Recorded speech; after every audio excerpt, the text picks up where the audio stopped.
Hi எல்லோரும் எப்படி இருக்கீங்க? இன்றைக்கி நான் காலையில் எழுந்திரிச்சி என்ன பண்ணேன்னு உங்கள் கூட சொல்ல போகிறேன்.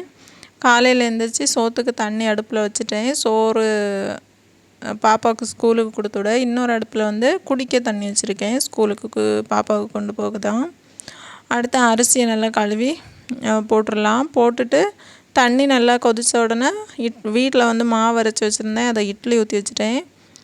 இட்லி வந்தோடனே பாப்பாவுக்கு வந்து குளிக்கக்கு அதே அடுப்புலேயே தண்ணி வச்சுட்டேன். சோறு வந்து நிறைய நேரம் ஆகும். ஒரு மணி நேரம் வேகும். அதனால் இந்த அடுப்பில் எதுவுமே வைக்க முடியாது. அந்த அடுப்பில் சோறு தான் வெந்துட்டுருக்கும்.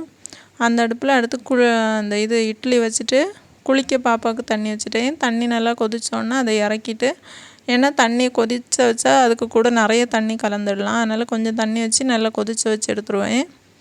அடுத்து தண்ணி கலந்து கொடுப்பேன். பாப்பா குளிச்சுருவா.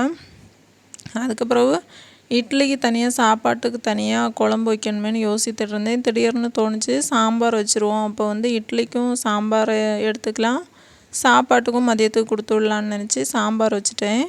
குக்கரில் தான் சாம்பார் வச்சேன். வச்சுட்டு தொட்டுக்க வந்து கொத்தவரங்காய் இருந்து அதை வந்து கட் பண்ணி வச்சுட்டேன். இதெல்லாம் இறக்கிட்டு அடுத்து கொத்தவரங்காய் பொரியலையும் வச்சு எடுத்துட்டேன்.